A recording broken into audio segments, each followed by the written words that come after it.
My name was still on the screen when Martin gave my promotion away. He had replaced it with Graham Pike's, but not cleanly. The old text showed beneath the new in pale gray, Claire Mercer, Vice President, Regional Operations, a ghost under Graham Pike, as if the slide itself objected.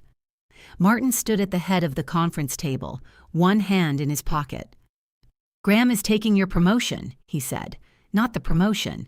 Your promotion." Across from me, Graham gave a tight little smirk. On Saturday mornings, he and Martin played 18 holes at Hawthorne Ridge. On Monday mornings, Graham wore the tan left-hand glove clipped to his golf bag into the office because he liked to stop at the driving range after work. Around the table, 9 people discovered urgent business in their notebooks. I looked at the faint outline of my name and wondered who had removed it, when they had done it, and why they had done such a lousy job. Then I smiled. "Congratulations, Graham." His smirk faltered. "Just enough." "Thank you, Claire. I know this is probably Monday," I offered. The finance director made a strangled sound into her coffee. Martin clicked to the next slide. "I'm glad we can approach this professionally. That was for the room, not for me." Martin had a way of delivering threats in the tone other people use to announce cake in the break room. He talked for 12 minutes about alignment, disciplined growth, and the need to scale operational excellence across Atlantic Textile Services. Graham would oversee all 4 regions, effective immediately. His expertise in forecasting and network optimization would position us for the next phase. The next phase had been mine until sometime after 6 on Friday. On Friday at 5:42, Martin had stopped at my office door and tapped the frame twice. "Don't wear plant clothes Monday." I had looked down at my navy work pants. "Should I wear a ball gown?" "Leadership meeting, 9 sharp." He'd smiled. "This is a good one, Claire." I'd spent Sunday night pressing a cream blouse I disliked because it made me look softer than I felt. Now Graham was wearing a new charcoal suit, and Martin's silver tie matched it so closely they could have come packaged together. When the meeting ended, chairs scraped back all at once. People came near me without quite stopping. "Claire," said Priya from finance, touching my elbow. Your coffee's leaking." She looked down. A brown ring had spread beneath her paper cup and reached her printed agenda. She grabbed napkins from the credenza, grateful for the emergency. Graham waited until the others had filed out. Up close, I could smell his cedar aftershave. "I hope you know this isn't a comment on the job you've done," he said. "Then it's a remarkably elaborate typo." His eyes went to the blank screen. "Martin thinks the regions need a more consistent framework. Martin thinks a lot of things right before someone else has to make them work. I'm not your enemy, Claire." "Good. We're short on carts and long on enemies." He laughed. I hadn't meant it as a joke. Martin remained at the table, gathering papers he normally left for his assistant. He did that when he wanted to look occupied until everyone else was gone. "Claire, stay a minute." I sat back down. Graham paused at the door. "Give us 5, Martin told him. That surprised him. It surprised me, too. After the door closed, Martin laid both palms on the table. He was a broad, neat man who still looked like the college quarterback he had once been, except his knees hurt when it rained, and he had begun carrying reading glasses he refused to wear. "You handled that well.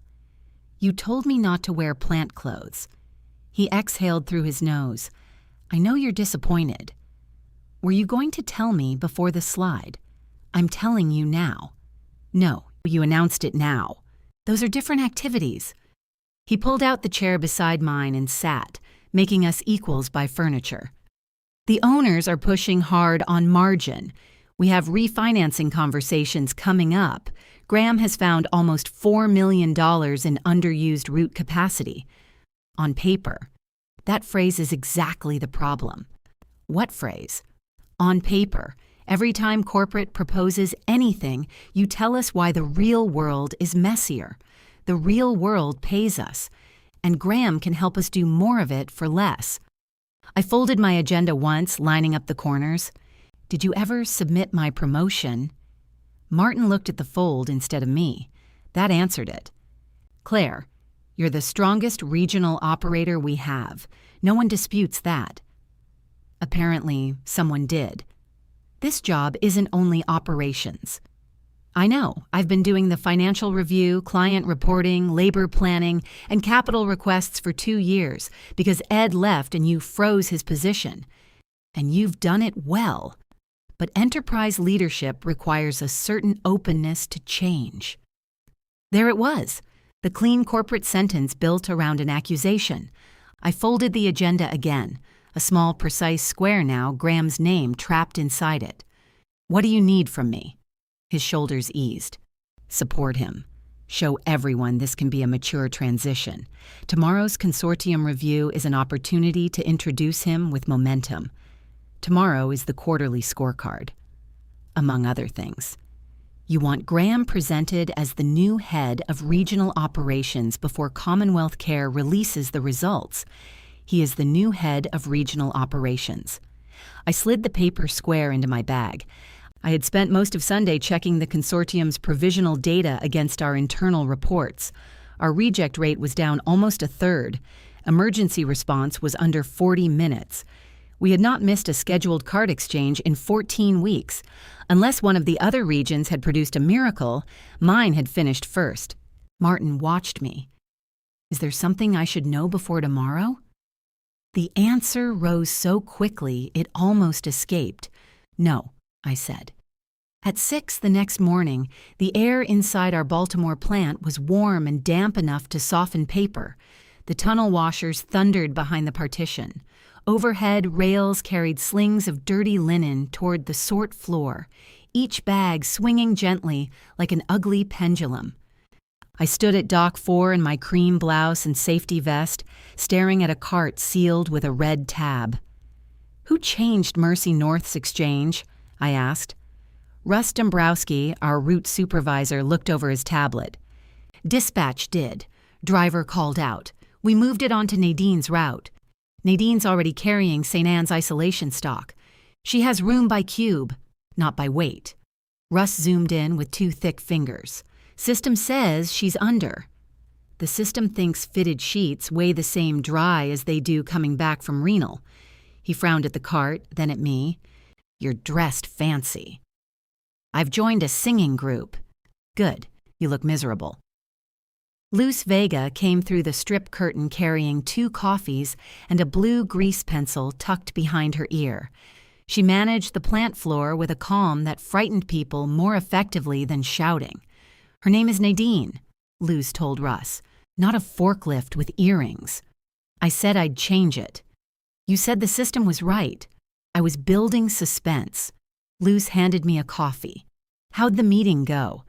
Russ suddenly became interested in the red cart seal. Graham got the job. Luce took the grease pencil from behind her ear. Golf Graham? There are other Grahams? Not here. I just wanted to be sure we were discussing the one whose operational experience consists of asking why trucks can't leave earlier. Russ looked up.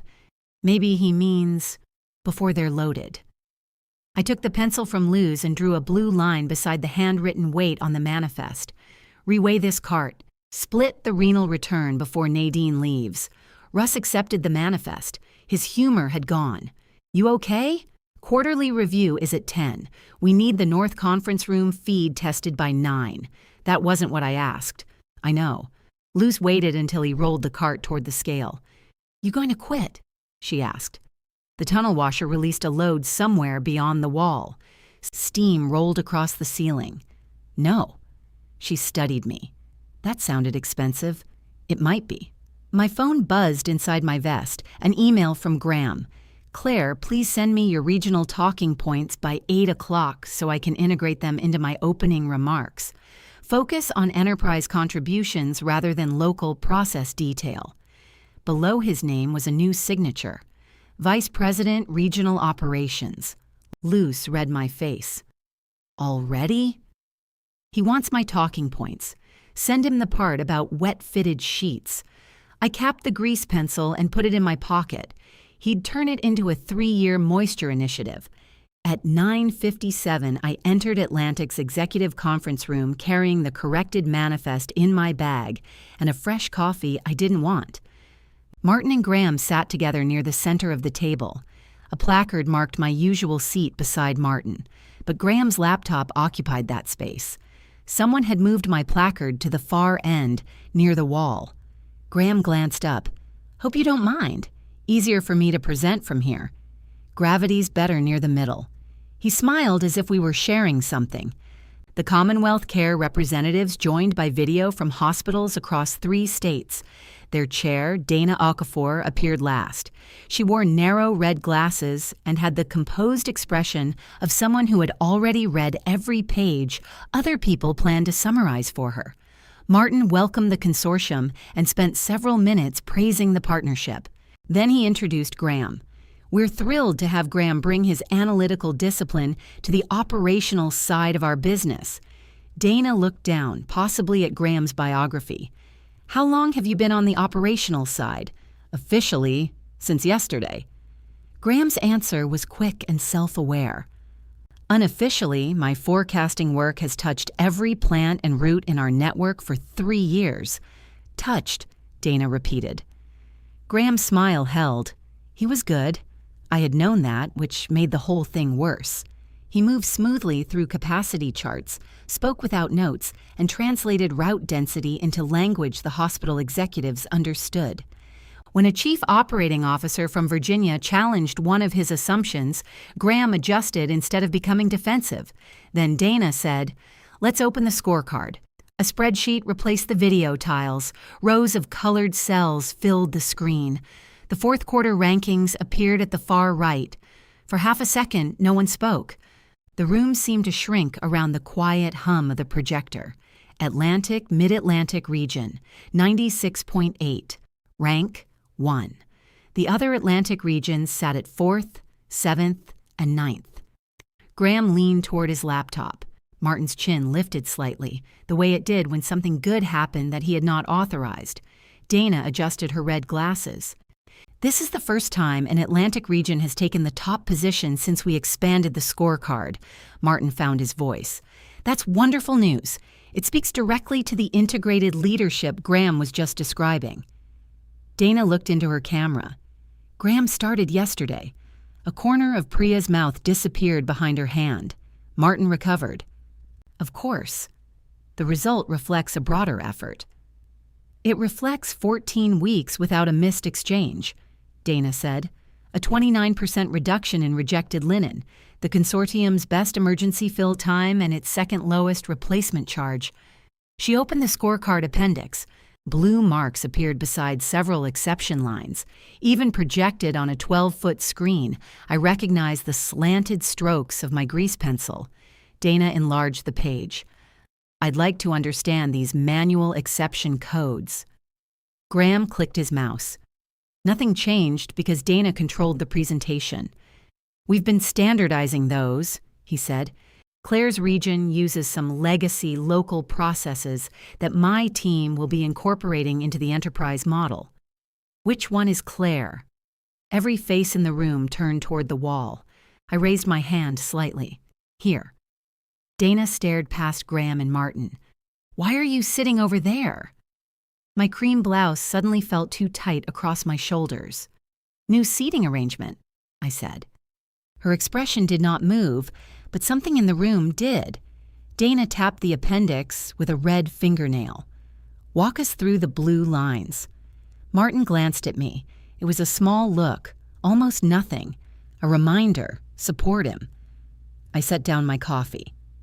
"The blue line means the system's number is technically correct and operationally misleading," I said. Dana leaned back. I explained the cart at Dock 4, dry weight versus returned soil weight, why isolation stock could appear to fit while exceeding a liftgate limit, why an emergency order under 40 minutes meant nothing if filling it stripped another hospital below par. I described the reciprocal stock agreement between our Baltimore and Wilmington plants and the 3-minute morning manifest check that had caught 17 potential shortages before dispatch. Graham listened without interrupting. He even took notes. When I finished, Dana opened another tab. According to this, your region lowered cost per occupied bed while keeping those controls. Yes. How? Most emergencies are expensive because they become emergencies late. Dana nodded once. That sentence should be in the report. Martin laughed warmly, as if the morning had unfolded according to plan. The review continued for another hour. Questions came to me now, sometimes from people who had been addressing Martin for years. Graham answered the forecasting questions and passed operational ones down the table with increasing grace. By the end, he had stopped saying my region and started saying Claire's team. It was smart, generous enough to be noticed, controlled enough to cost him nothing. When Dana closed the review, she said, "Claire, stay on for a moment, please. I want to discuss the renewal work group." Martin's pen stopped.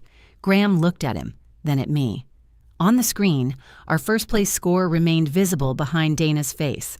I reached into my pocket and felt the blue grease pencil there, warm from my hand. "Of course," I said. Martin's pen started moving again. "We can all stay," he said. Dana glanced to one side of her screen. "I only need Claire. Given that renewal falls under Graham's new portfolio, I'm not negotiating the renewal today, Martin. I'm trying to understand an operating method." The silence lasted half a beat too long. "Absolutely," Martin said. "Claire can brief us afterward." He gathered his papers and stood. Graham closed his laptop slowly. As he passed my chair, he touched 2 fingers to the table. "Nice work," he said. I couldn't tell whether he meant it. When the room emptied, Dana removed her glasses and rubbed the bridge of her nose. Without them, she looked more tired and less patient. "Is that door closed?" I checked. "Yes." "Good." I dislike performing basic curiosity for an audience. 2 other consortium representatives remained on the call. Evelyn Shaw, who ran supply chain for the Virginia hospitals, and Omar Reyes, a contract analyst who could find a disputed surcharge in a stack of invoices faster than most people could find their keys. Dana opened the appendix again. "Who designed the exception review?" I did, with our plant managers and route supervisors. "Why isn't it standard across Atlantic?" "Each region has different equipment, contract terms, and route density. That explains different thresholds. It doesn't explain why only one region checks whether the thresholds are lying." Omar smiled without looking up. I said, "We proposed a broader version last year. Corporate wanted another quarter of data." "Did they get it?" "They got 3. Dana replaced her glasses.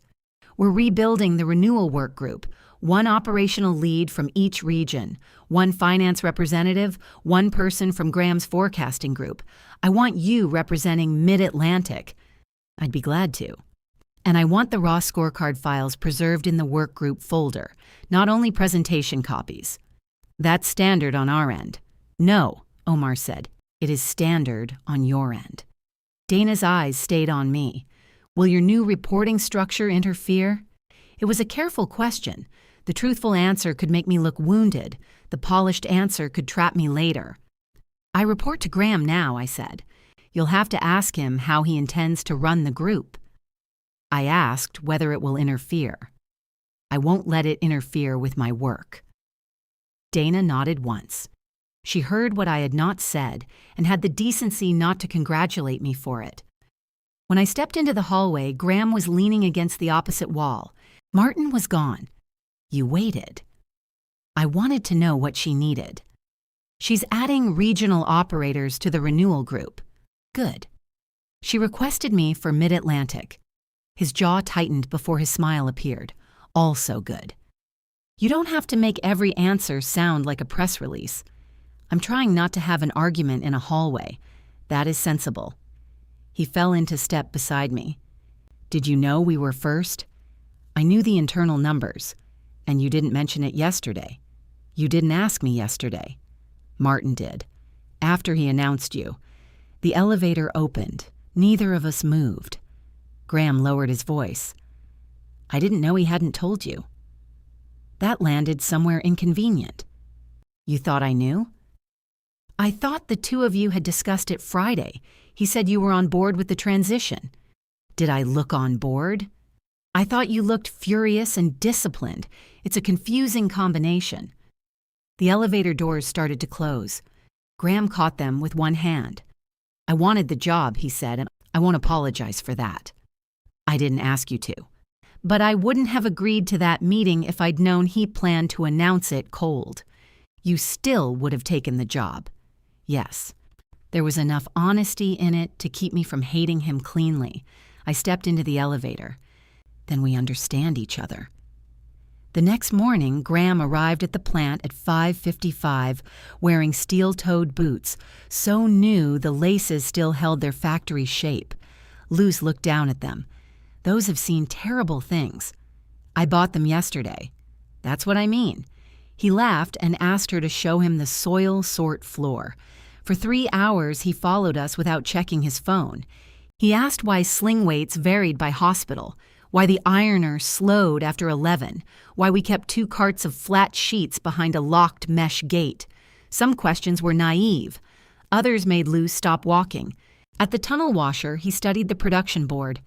You're holding 28 minutes of clean inventory between finishing and route load. On Tuesdays, I said. Why Tuesdays? Mercy North releases late after its bed meeting. Can we move their pickup? They've said no 4 times. Who said no? Their linen coordinator. Who does the coordinator report to? I looked at him. He shrugged. Sometimes no means you ask the person who absorbs the inconvenience. By Friday, Graham had gotten Mercy North to move its pickup by 45 minutes. It eliminated half the Tuesday hold. Luz watched the first cart roll straight from finishing to the truck. I hate when the wrong person has a good idea, she said. He's not wrong about everything. That would be easier. Graham's central routing proposal arrived the following Monday. It moved 2 hospitals from the Wilmington plant into my region and combined St. Anne's Northern Exchange with a rehabilitation network 70 miles west. His model showed 12% fewer miles and almost 900 unused cart positions recovered per week. I marked 6 assumptions with the blue grease pencil, scanned the page, and sent it back. Wet return weight understated. Isolation reserve counted as available. Turn time excludes security check at St. Anne's. He called within 2 minutes. Can you come upstairs? The plant's second floor held my office, a narrow conference room, and 3 glass cubicles left over from a renovation nobody liked. Graham was in my chair, reading my mark sheet. You know PDFs have comments, he said. Grease pencil has never crashed. He held up the page. Walk me through these.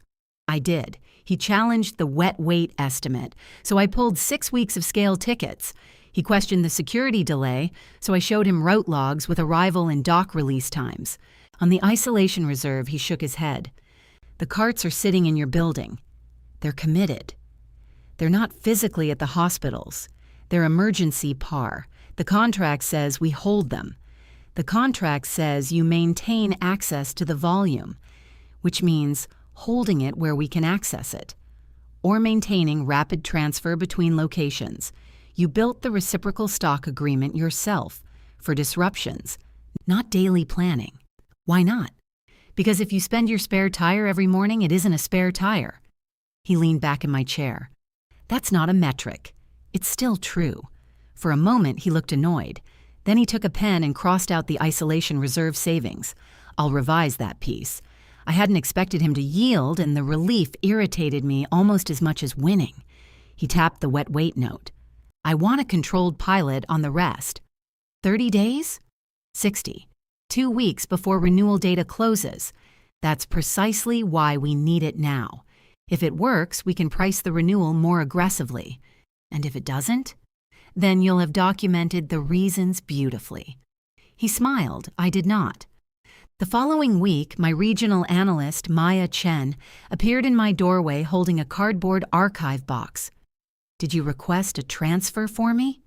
No. Excellent. I was worried you'd developed a personal grudge. I stood. Who transferred you?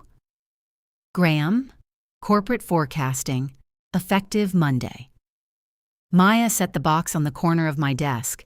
She'd worked beside me for 3 years and kept a ceramic raccoon on her monitor because, she said, analysts survived by eating what other departments threw away. He says it's a promotion, she said. Is it? 7% and no title change. That's an insult with dental coverage. A premium insult. I called Graham. He answered on speaker before the second ring. Maya's with me, I said. Then she saved me a trip. You reassigned my analyst. I'm building the renewal model. She knows the scorecard data better than anyone. She knows it because she does the work here. And now her work will benefit all 4 regions. Maya picked up the ceramic raccoon and turned it over in her hands. What coverage do I get? I asked. I've asked finance to open a requisition. That takes 8 weeks. Priya thinks 4. Priya had known. I looked through the glass wall toward the corridor. She was standing near the copier, pretending to read a page. You could have told me. Graham's voice lost some of its polish. You could have told me about the scorecard. We're both learning to communicate. He ended the call. Maya waited. I'm sorry, I said. Don't be, I said yes. That surprised me enough to hurt. She put the raccoon into the box. I need the raise, Claire. And honestly, I'm tired of being the person who knows everything after the decision gets made. You could have told me that. You were busy being the person everyone calls before the building catches fire. She gave me a sad smile. You don't always leave much room to help you. After she left, I closed my door. It was the last week I had one. Graham needed the office when he visited the plant, Martin explained. As vice president, he required private space for personnel and client discussions. My files were moved to the largest glass cubicle, where anyone walking to the restroom could watch me calculate penalty exposure. It's temporary, Martin said. Until what? We see how the structure settles. Structures don't settle. Dust settles. He pressed his lips together. This is what I mean, Claire. What do you mean? The running commentary. The reflexive resistance. You gave my office to the man you gave my job. It is a company office. So was the job. Martin looked through the glass at 2 supervisors who immediately turned away. We need to discuss your performance objectives, he said quietly. There it is. You're still eligible for your leadership bonus, but a portion will depend on successful adoption of the routing pilot. You tied my bonus to Graham's plan after I documented the risks. I tied it to collaboration. My divorce had been final 4 years, but certain numbers could still make me feel the old conference room where I had signed away half the equity in the house just to stop discussing furniture. I had rebuilt my savings in orderly monthly transfers. The annual bonus was not extra money. It was the piece that put me back on schedule. Martin knew that. He had approved the retention plan after the divorce. How much? I asked. 30%. I looked at him until he adjusted his cuffs, put the objective in writing. His face hardened. Everything doesn't have to become a record. Then it shouldn't be difficult to write down. The pilot began on a rainy Thursday. At 7:18, the Western truck lost 40 minutes behind an overturned tractor trailer. At 7:46, St. Anne's requested an emergency exchange after a pipe leak contaminated 2 clean linen rooms. Under the old routes, we could have sent the reserve truck from Baltimore. Under Graham's plan, it was halfway to Wilmington carrying a combined load. Russ stood at dispatch with 3 screens open. Best arrival is 9:50. The penalty hits at 9:30, I said. It's not the penalty, Luce said. They're down to 1 clean isolation cart. Graham joined by video from corporate, tie loosened, voice steady. What can we redirect? Nothing without stripping Mercy North, Russ said. Graham looked at me. Reciprocal stock.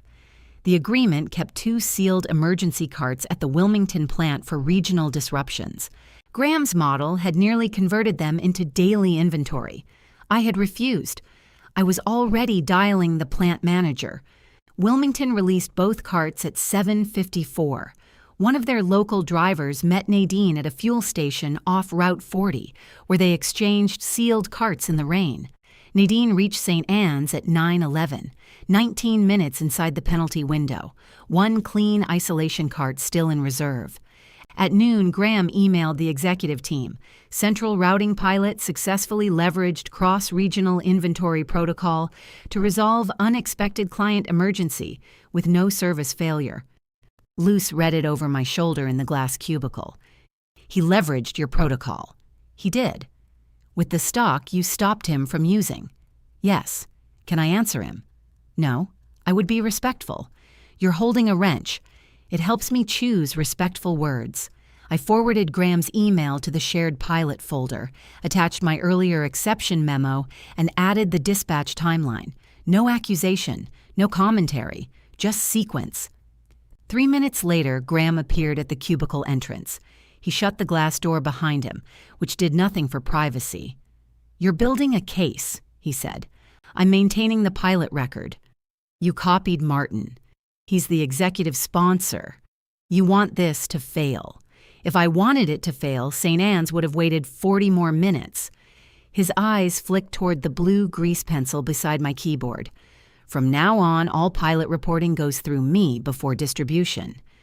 No, it was the first time I had said it that plainly. Outside the glass, Lou stopped walking. Graham lowered his voice.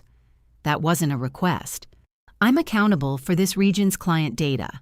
I won't let you filter the operating record.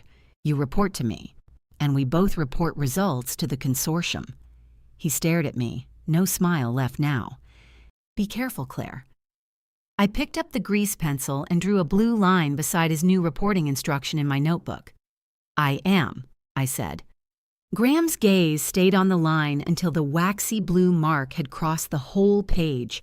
Then he nodded. Understood. He left the cubicle and walked through dispatch without looking back. The glass door eased shut behind him with a soft hydraulic sigh, far too polite for the conversation we had just had. At 4:38 that afternoon, my access to the pilot dashboard changed from editor to viewer. At 4:42, Russ forwarded me a new instruction from corporate. All route exceptions were to be submitted through Graham's office before being entered into the shared report. At 4:47, Luce placed a wrench on my desk. For respectful words, she said. I picked up my phone and called Graham. He declined the call, then sent a message. In meetings. Let's reconnect tomorrow. I opened the renewal workgroup folder. I still had editing rights there because the consortium controlled the permissions. I uploaded the St. Anne's dispatch timeline, the wet weight scale tickets, and the original pilot assumptions. Then I closed my laptop before I could do something dramatic and deeply satisfying, like label every file, please see the thing directly in front of you. The next morning, Graham held individual meetings with my supervisors. He did not invite me. He spoke with Russ for 40 minutes, Luce for almost an hour, and Nadine for 25 minutes in the break room. He asked what slowed them down, what I refused to change, and which corporate policies made their jobs harder. By lunch, he had approved electronic fuel receipts, killed a duplicate inspection form, and arranged a temporary trailer lease Luce had requested 3 months earlier. You like him now, I told her. Luce examined a frayed cart strap. I like the trailer. You laughed at something he said. I also laugh when Russ backs into a bollard. That happened once, Russ called from dispatch. It happened memorably. Graham was learning the plant, and he was learning it fast. More importantly, he was learning that the people loyal to me did not need to become disloyal in order to become useful to him. He only had to remove enough aggravation that resisting him felt childish. The day after the St. Anne's emergency, he issued a network resilience standard requiring each region to protect isolation inventory from daily route calculations. The email credited lessons identified through the central routing pilot. My name did not appear. I read it twice, then carried a printout onto the floor. Luce saw my face. What now? He restored the reserve. That's good. He's calling it a network standard. That is also good. He tried to spend it last week. She pulled a torn strap through its buckle and tested the tension. Do you want the carts protected, or do you want a statue? I want the record to show why the carts are protected. It should. She handed the strap to a mechanic. But don't get so busy watching him steal your matches that you forget we needed the fire. I hated that too. At the renewal work group meeting, Graham introduced the resilience standard before Dana could ask about the emergency. He described the St. Anne's response accurately, praised the drivers, and called the near-miss evidence that the pilot needed stronger safeguards. He did not lie. He arranged the truth, so he stood at the useful end of it. Dana listened with her chin propped on one hand. "Claire," she said, "does the new standard address your concern?" "It addresses the isolation reserve." "That wasn't my question." Graham turned toward my square on the screen. His expression was neutral. "The reserve is protected," I said. "Wet returns are still understated, and emergency mileage is still excluded from the cost model." "We're recalibrating wet weight," Graham said. "Emergency mileage is tracked separately because it's non-recurring. 3 emergencies in 9 days are recurring enough to have mileage." One of the other regional leads cleared his throat.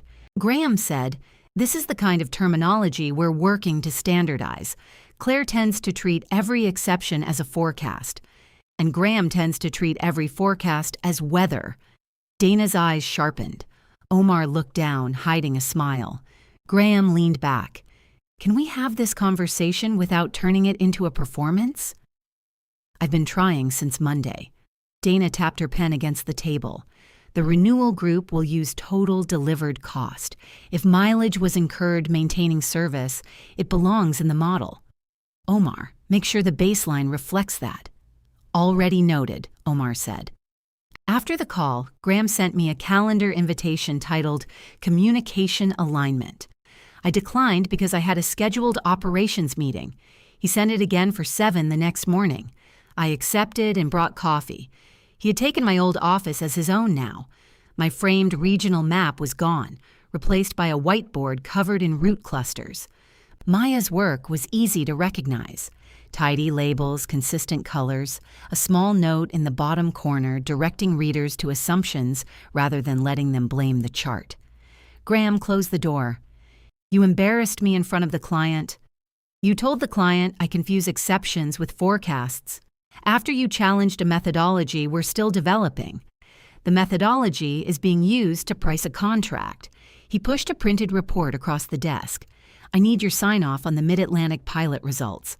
I read the first page. The projected savings had fallen from 12% to 7%. That was closer to reality. The service section showed no failures and 1 successful emergency intervention. The cost appendix listed regular route mileage but put emergency transfers under contingency operations, outside the pilot total. I turned to the inventory table. 6 carts held for stained linen inspection were counted as available supply. I took the blue pencil from my pocket. Graham put his hand over the page. "Can we discuss it before you decorate it?" "Why are the safety holds available?" "They were processed inventory physically present in the plant. They were waiting for stain review, and 5 of the 6 passed after the reporting cutoff." The distinction had no effect on service. It had an effect on available inventory. He removed his hand. I drew a line beside the number. "The renewal price assumes we can recover 900 cart positions a week," he said. "If we classify every temporary hold as unavailable, we lose almost 200 of them. Then we can recover 700. That may not clear the threshold Martin needs. That doesn't make the stained sheets clean faster." His mouth tightened. "No one is asking you to misstate anything. You're asking me to approve a statement that isn't true until later. I'm asking you to recognize a normal operational lag, then label it as a lag." He walked to the window. Below us, clean linen moved toward the folding stations in white rivers. "You think I'm an idiot?" he said. "No. You think I'm Martin's golf partner." "You are Martin's golf partner." He turned. I spent 3 years rebuilding his forecasting function. Before I came in, Atlantic priced routes by asking regional managers what they thought fuel might cost. I found $2 million in duplicate vendor charges the first 6 months. I built the model that kept Wilmington open. "I know." "Do you?" "Yes, Graham. That's what makes this so insulting. You were good at your job. I was good at mine. He gave you mine because you made his refinancing story easier." For once, he had no smooth answer. He looked down at the marked report. "If the renewal misses margin, the owners will consolidate plants. Then show them the real margin. They don't reward explanations. Neither do hospitals when the linen isn't there." He took the report back. "I'll note that you declined to approve it. Note why." "I'm sure you'll do that for me." By noon, I was removed from 2 renewal preparation meetings. Graham called it streamlining attendance. Martin called it reducing friction. Priya called it nothing until I cornered her beside the vending machines. "You knew about Maya," I said. "She fed $1 into the machine. It rejected it. I knew Graham requested her. And you told him 4 weeks for a replacement. It's the fastest I can do. You used to tell me before someone took a person off my team." Priya flattened the bill against the machine. "You used to tell me before you started a fight with the incoming vice president. He started it. That doesn't help me staff your region." "I'm not asking you to take my side." "Yes, you are." She looked at me then. "You just want me to call it procedure." The machine swallowed her $1 and failed to release the crackers. Priya hit the glass with the heel of her hand. "Martin has the owners asking whether regional autonomy is why our margins trail the industry," she said. "Graham gave him numbers that say centralization can buy us 18 months. Martin chose the person whose argument he can carry into a lender meeting. So the promotion was a prop. It was a bet. And I was what?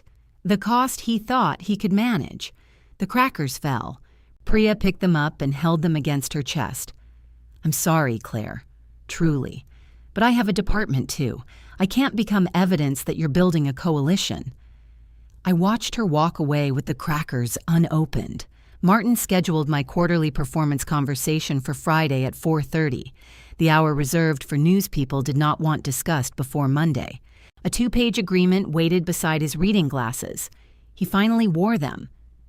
"Graham says the relationship is no longer functional," he said. "Graham removed me from the meetings where the function happens. He says you undermine him with the client and document routine disagreements as if you anticipate litigation. Do you?" "Do I what? Anticipate litigation?" He took off the glasses. "This is exactly the kind of remark that makes resolution difficult. The agreement offered a retention payment equal to most of my threatened bonus. In exchange, I would acknowledge Graham's authority over pilot reporting, route model classifications, and renewal presentations. A confidentiality clause covered internal deliberations about the pilot. You're offering me my own money to stop correcting the report. It isn't your money until it's awarded. Then this isn't retention. What would you call it?" "An expensive request for quiet." His face reddened. "Be very careful with your language." I pushed the agreement back. "I'll sign a revised structure. Independent verification of scorecard inputs, local authority over safety holds, 1 operating representative from each region with decisions recorded in the renewal folder. You're proposing a committee to supervise Graham.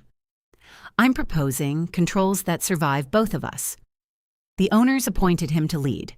You appointed him, with their support. Then they should be comfortable with clean numbers." Martin stood and went to the window, using the same move Graham had. For a strange second, I saw the lessons passing between them. The same pause, the same view of the folding floor, the same hope that distance would make facts smaller. "You have been valuable here," he said. "Don't confuse that with being untouchable." My throat tightened, but my voice did not. I haven't felt untouchable for a minute.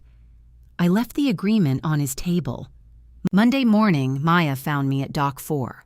She wore a corporate badge now and carried her laptop instead of the cardboard box. "I need to show you something," she said. She opened the renewal baseline.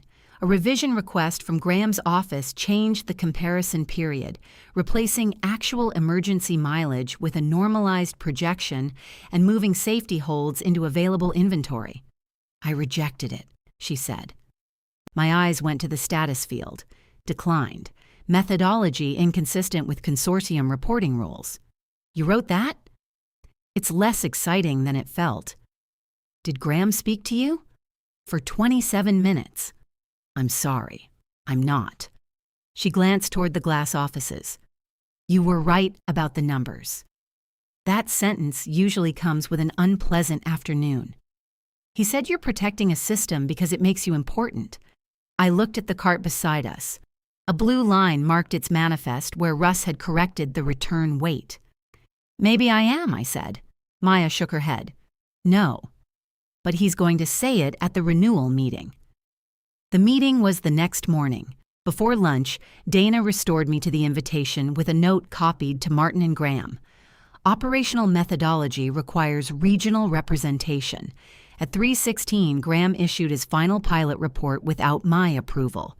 At 3:22, I uploaded my exception log to the consortium folder. At 3:29, Martin called me into his office and told me I was jeopardizing the renewal. I looked at the folded agreement still lying on his table, my signature line empty. No, I said. I'm jeopardizing the version you plan to sell. His reading glasses sat between us. So that's your decision. I thought of my savings account, my bonus, my glass cubicle, Maya carrying her raccoon away. I thought of 19 minutes at street, Anne's and a clean isolation cart waiting because I had refused to let Graham spend it. Yes. Martin picked up his phone. Then tomorrow, he said, you'd better be able to defend every blue line. I can, I said. Can you? Martin's thumb stopped above the phone screen. He looked older than he had at Monday's leadership meeting. The promotion was only 3 weeks old, but the silver tie had acquired a crease he could not smooth out. 8:30, he said. Don't be late. At 8:20 the next morning, Graham was already in the executive conference room. His boots had a few honest scuffs now. His charcoal suit looked recently pressed, and his laptop was connected to the projector. My usual seat beside Martin remained occupied. A new placard waited at the far end. Claire Mercer, Mid-Atlantic Operations. At least they had spelled it correctly. Maya sat behind Graham with the finance team. Priya was arranging printed packets in front of each chair. When she reached me, her hand paused on mine. Appendix C, she whispered. I opened the packet beneath the table. Appendix C contained the pilot's detailed cost reconciliation, including emergency mileage and the dates inventory had cleared safety review. Who added this? Omar requested it at 6:15. She moved on before Graham looked up. Dana entered the video call with Evelyn Shaw and 5 hospital executives. Omar sat beside her with 3 binders stacked in front of him. Dana's red glasses matched the line she had drawn across the top page. Martin opened with a brief statement about shared goals. His tone was steady, but he did not use the phrase, disciplined growth. Graham took over. For 20 minutes, he was excellent. He showed that Atlantic could reduce empty truck miles by consolidating overlapping routes. He identified plants with unused finishing capacity and hospitals whose delivery windows had been treated as fixed even when they were negotiable. He included the 45-minute change at Mercy North. He credited Luce and the plant team for implementing it. His revised model projected 7% savings without touching isolation reserve. If he had presented that plan before taking my promotion, I would have helped him build it. Then he reached the pilot scorecard. Service performance remained at 100%, he said. The St. Anne's emergency demonstrated the value of a centralized network. Cross-regional inventory was deployed dynamically, and all contractual requirements were met. Omar opened a binder. Graham clicked to the cost slide. The pilot's normalized expenses support expansion across the consortium footprint, with local adjustments during implementation. Dana lifted one hand. What is a normalized expense? Graham's smile stayed easy. An adjustment for unusual events that would distort the repeatable operating picture, such as emergency transfers, weather disruptions, temporary security delays. The pipe leak at St. Anne's, that's one example. Dana looked down at her packet. The truck still burned fuel. Yes, but the goal of forecasting is to separate recurring operating cost from anomalous cost. How many emergency transfers occurred during the pilot? Graham glanced at the finance table. 3. Out of how many weeks? 3, Omar said. Graham's eyes moved briefly toward him. That frequency isn't representative over a longer horizon. Do you have a longer horizon for this routing structure? Dana asked. We have modeled one. Dana tapped the packet. Then present it as a model. You presented this as a result. Martin stepped in. The distinction is well taken. We can revise the wording. That would be useful, Dana said. Now explain the inventory classification. Graham clicked to the next slide, but Dana was still looking at Appendix C. 6 carts appear as available on the cutoff date, she said. The inspection records show they were on safety hold. 5 of the 6 ultimately passed inspection after the cutoff. The holds were temporary. So is a red light, Dana said. I still don't count the road as available while it's red. Evelyn's video tile brightened as she leaned toward her camera. If those carts had failed review, what inventory would have covered the projected demand? Graham opened the model. The reciprocal stock network gave us access to additional volume. Those were the same carts used for St. Anne's, Evelyn said. Correct. Then they covered the actual emergency and the theoretical shortage under different scenarios. Inside the same reporting period, Graham's fingers rested on the keyboard. Martin looked at me for the first time. I understood the look. He wanted me to rescue the meeting, the company, and possibly Graham, then return to the wall when I was done. Old loyalty moved in me like muscle memory. I knew exactly how to soften it. I could explain that operations data was imperfect, that the pilot had produced valuable learning, that our controls had worked. Every sentence would be true. Every sentence would also make the altered result easier to sell. Dana turned toward my end of the table. Claire, you declined to approve this report. Yes. Why? Because it combines actual service results with projected costs, then labels both as pilot results. It counts inventory before it cleared inspection and removes miles we actually drove. Graham leaned back. This is the dispute I warned you about. Claire's approach is extremely conservative. It produced strong service scores, but it also protects excess capacity and local control. There it was, delivered in a tone so reasonable I almost admired it. He continued. The promotion decision created understandable tension. Since then, every effort to standardize her region has become a question of safety or reporting integrity. Are you saying the safety holds were available? Dana asked. I'm saying classification requires judgment. Whose judgment? The accountable executives.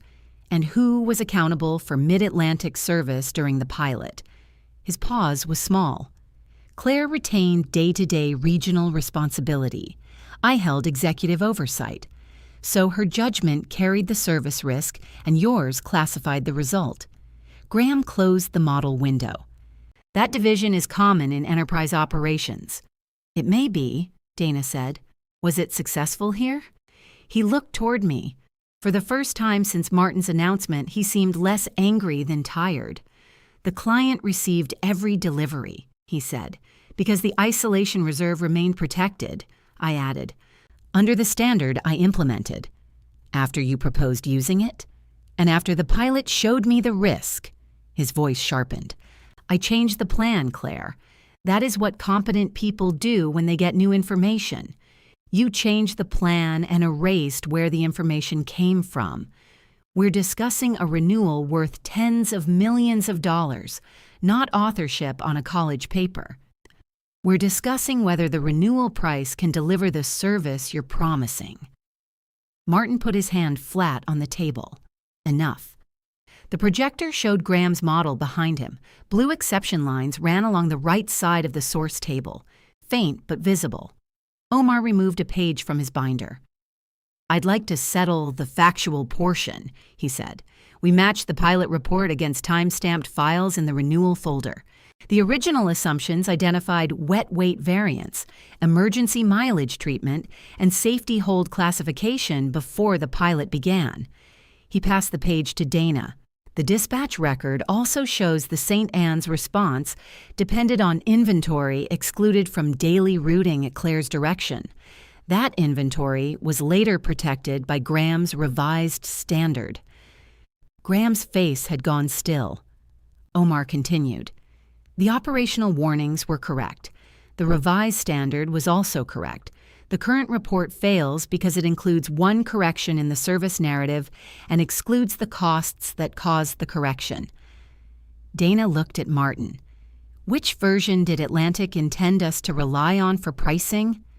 Martin adjusted his reading glasses. The final version was still subject to discussion. It was issued yesterday, I said. His head turned slowly. I held his gaze. My heart beat hard enough to shake the edge of my vision, but my hands stayed still on the packet. Dana closed her binder. We want the route efficiencies. We also want the controls that prevented this pilot from becoming a service failure. Those are not opposing goals unless Atlantic chooses to make them opposing goals. She outlined the consortium's renewal position. The contract would continue at revised rates, but scorecard inputs had to be independently reconciled before quarterly submission. Each region would retain authority over safety holds and emergency stock.